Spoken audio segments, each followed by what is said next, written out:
is JT Powers, and I'm 24 years old. Oh, bad. Hi, my name is JT Powers. I'm 24 years old, and right now we are in my music room. And I moved to Texas the beginning of 2020, and I got to move back to Texas, so I was born here. I was born in Kingwood, and I moved all around the U.S. because my dad was in the military, and eventually ended up in Indiana.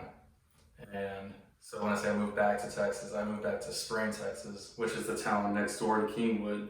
So I can drive 10 minutes and be at the hospital where I was born at, and that's something I can never really say. So it's really exciting for me. So my family's from North Houston, and it's from my mom's side and my dad's side, the extended family that I'm really talking about, including, cousins, second cousin, third cousin. They're all in the Southeast Texas area. And this is something that is really important to me. So on my mom's side, you're gonna have a lot of teachers. My mom's side is pretty, middle class, upper middle class. They're teachers. My mom's a teacher, my aunts are teachers, my grandma's a teacher.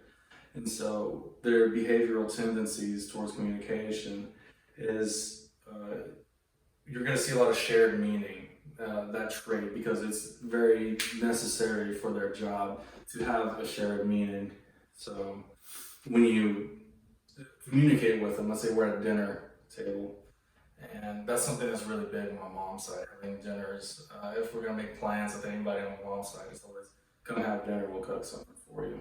So on my mom's side, that shared meaning, being on the same, like wavelength when you're talking to them, that's what's important to them, and that translates to their profession, and it's really prevalent. Behavioral flexibility. Now this is something that is kind of a no-brainer because they have to be able to work with so many different kinds of kids. They learn differently, they act differently, they come from different cultures and stuff. So them having behavioral flexibility is really important, and it's really prevalent. So, my dad's side of the family, they're all like a kind of a maybe lower middle for the most part on my dad's side. They're definitely very working class. With them, it's just much more, if you finish high school, you work, and if you don't, well, you work, or you join the military if you can. So with them, they're really big on personal identity with them. So I have uncles that have like the nice trucks, and I have the uncles who have the fishing boats. I have the cousins who are like they make a lot of money, even though they didn't go to college, but they just work there all hours of the day, they just keep working and working. They have a really nice house. So, and then they all have their own, neck of the woods, if you think of it like that. They all have their own identity that they hold on to. And that's something that's really prevalent with them. Also slang, they are definitely from the backwoods of Texas. They have their own, southern slang. They all have their accents, and they all have, things like that. So when I first got here, it was definitely like wow, it's like I'm watching a TV show from, it's supposed to be about Texas, and it's really, really cool to me because that's something I heard like as a kid every now and then when I got to visit here. Now I get to be with it a lot more often, and it's definitely really nice. So the customs of my family. I think one of the big things that my family does that a lot of families don't do is deer lease parties. Now, deer leases are big plots of land that you can rent out or lease to go hunting on for deer. That's why they call deer lease. So my dad's side of the family, they would all pitch in, because it's a couple $1,000s for however many acres. They would all pitch in, and the whole year they have that land. They lease that land. So when they're not hunting or doing anything, we would just go out there, and it's a place where you have to have a four-wheeler, dirt bike, a gator or UTV to get to, or a golf cart in some cases.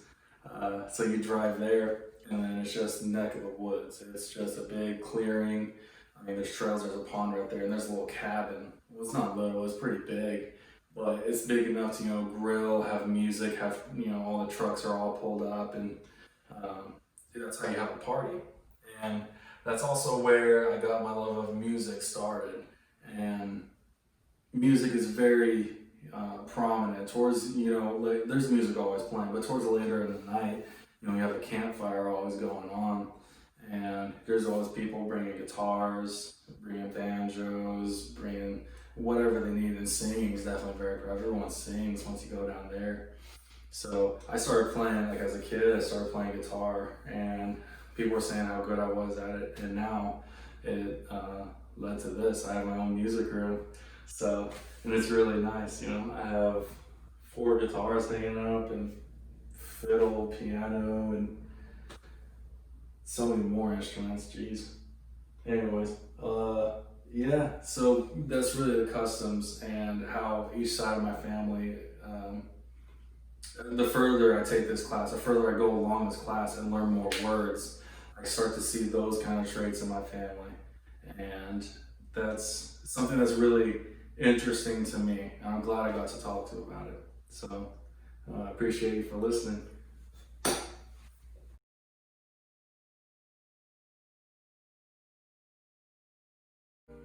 Man, this needs a tune. Tune it.